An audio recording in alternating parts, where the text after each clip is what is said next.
All right. Okay, so looking at step two, remember we want to leverage the success criteria that we just built, those four components.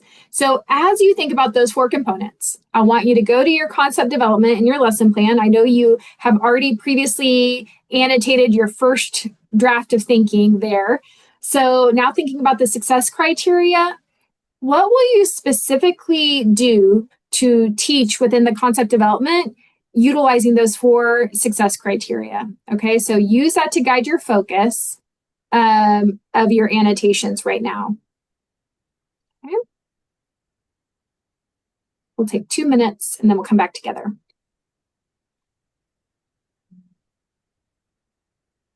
All right. I know it always feels really quick, but so now that you've had time to annotate, and we've identified the skills and strategies that we need for the teacher model, because that really comes out of our success criteria.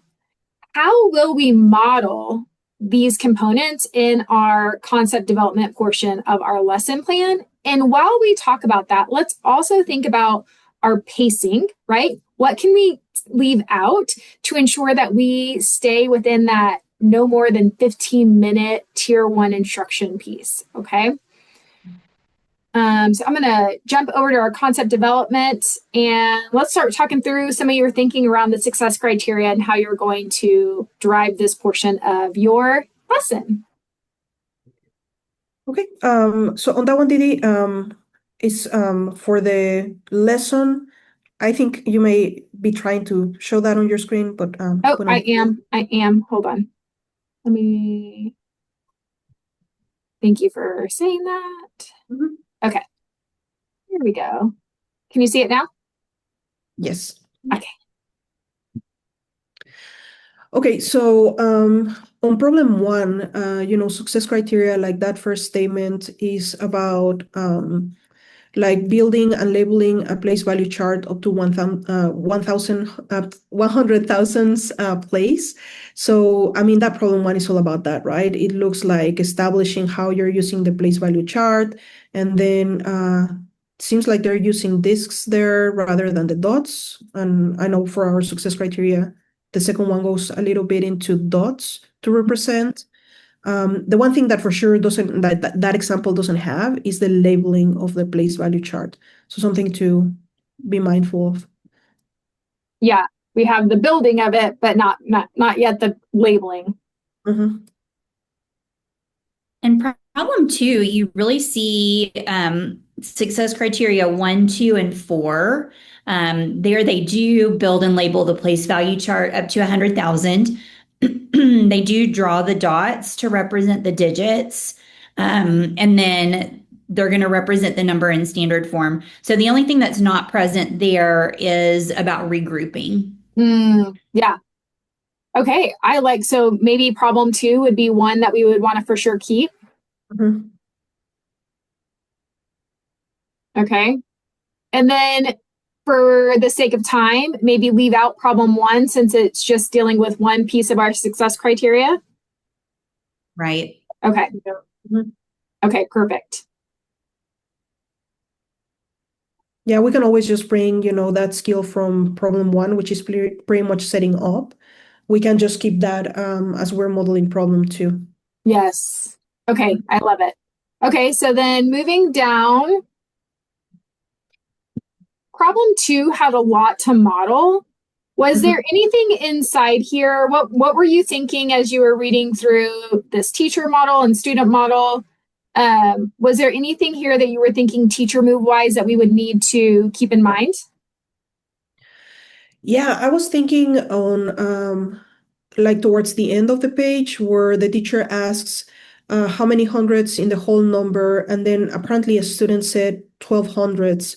And then, the teacher, he or she goes into explaining that in terms of like the 1,243. I think that I would take out all of that piece just because it would require for us to model something that we're not necessarily calling for in the success criteria right now, because we're seeing like bundling from one place value to the greater place value.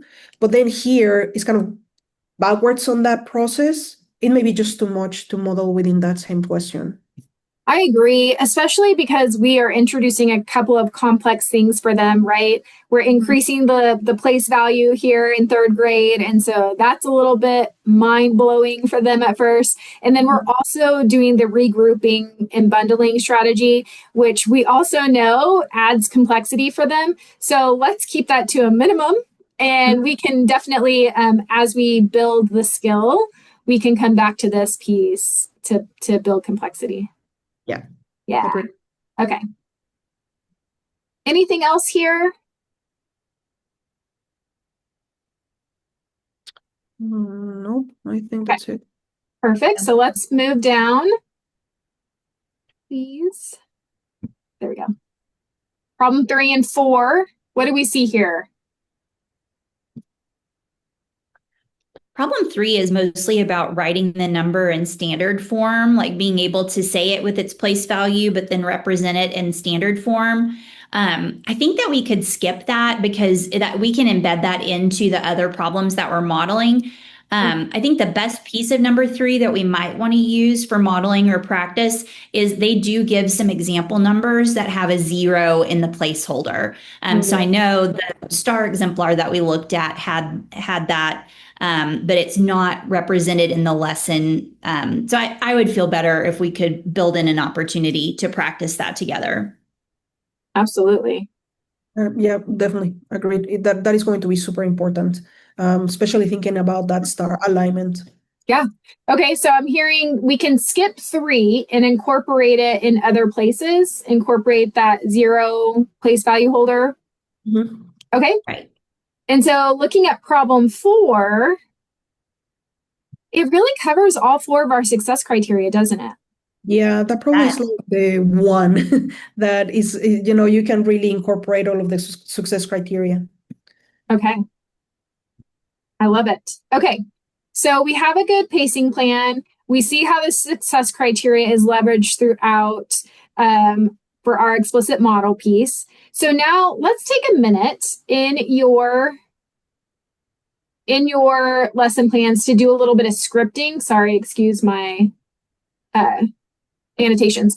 So take a couple minutes and think about let's focus in on number 4 since that covers all of our success criteria, and do a little bit of scripting on teacher moves of how you're going to explicitly model all 4 success criteria within that question number for whole group instruction. Okay, and then we'll do our role play, and I believe it's Tanya's turn to role play this time. Yes. All right, so everybody script, and then we'll watch the role play and give feedback.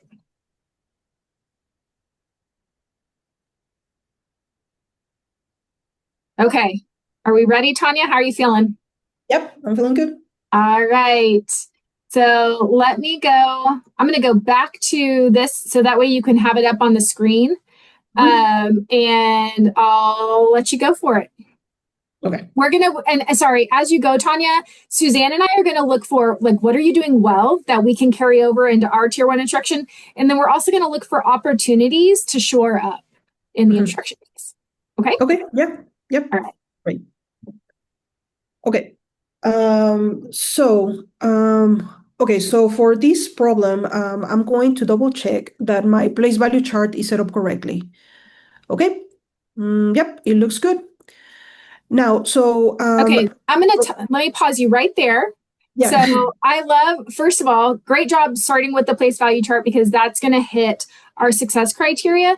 But one thing I want you to think about is how you can clearly model not only setting up the place value chart, but labeling and model that pattern that we're trying to get students to continually think through. So ones, tens, hundreds, that moving through that as many times as we can is going to help them build their capacity on the place value that we're extending for them here. Yeah, okay. Okay. Got it.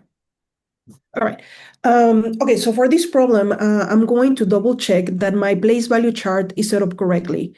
So let's see. I have 3 places for the ones and 3 places for the thousands. So it is important that I remember that we have that pattern. Like there, I have 3 and then I have another 3.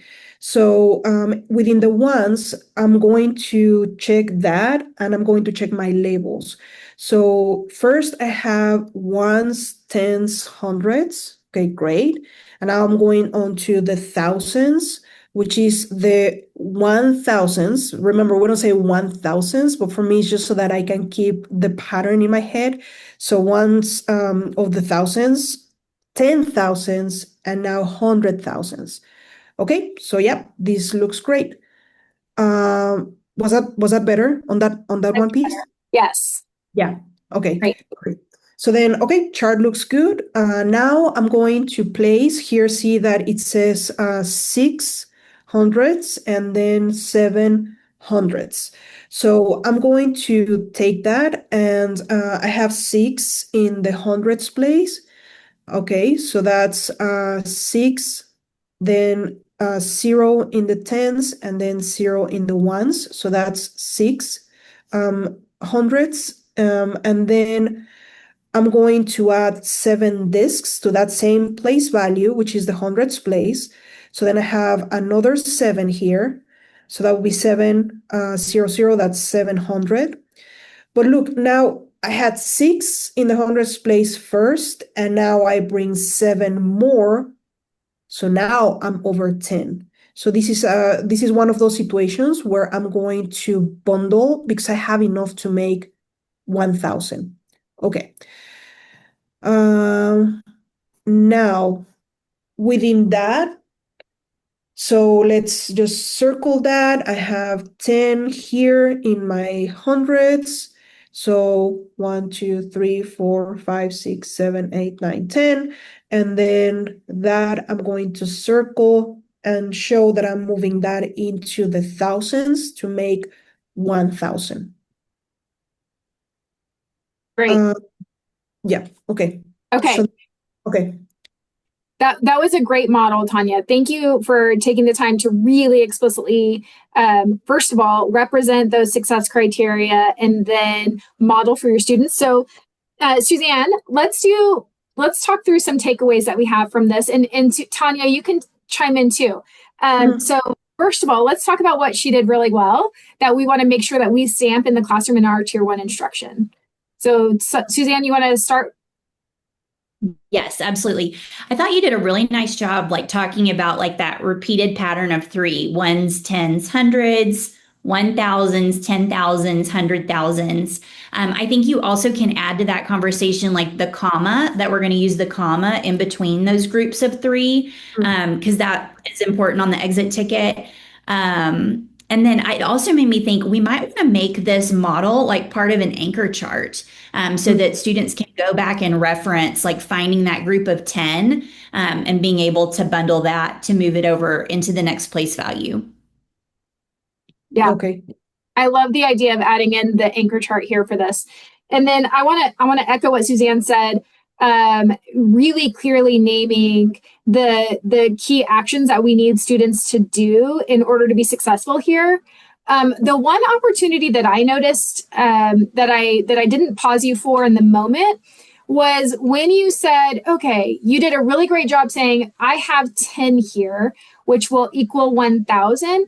I think to be even more clear and shore up misconceptions that can happen here is if we say, I have 10 hundreds units, right? That is going to equal 1,000 because we know that 10 hundreds equals 1,000, saying that full sentence to help them register, right? That's what happens. So I think that would be one good upgrade. I love Suzanne added the comma piece in and then keeping the patterns in mind as we clearly state those patterns, like we said. But Yeah, fabulous job. Oh, thank you, guys. And so as I'm hearing you guys go through the success criteria, I missed modeling like that last bullet, the one that is like the standard form. So like actually writing, okay, so now let's write 1 in the thousands place, comma, that could be like what Susan was saying, 3 in the hundreds, 0, 0. And even I felt like when I was saying 600 and then like 600, like that is probably not relevant to how I'm showing it to them until the end. Mhm. So then I would say 600s. Okay, so there's 6 dots here, 700s, 7 dots in the hundreds place. Now I have more than 10. So, and to your point, Didi, maybe I could do like a count of the hundreds, like, oh, let's bundle these 10. So let's count 100, 200, 300, 400, 500, 600, 700, 800, 900, 1000. So now that is over Ooh, I here, like that. one. Yeah, do you think that will make it clearer? Perfect. Yeah. And then once I do that, then okay, so I have one in the thousands place, comma, three in the hundreds, 00. We read this 1,300. Perfect. I love it. Yeah. And then the anchor chart. I love that idea too. Yeah. Yeah. Okay. Okay. Perfect. Great Awesome. job. Thank you, Tanya. Yeah. You're All right. welcome. Moving into step 3 in our protocol. Pause. Stop.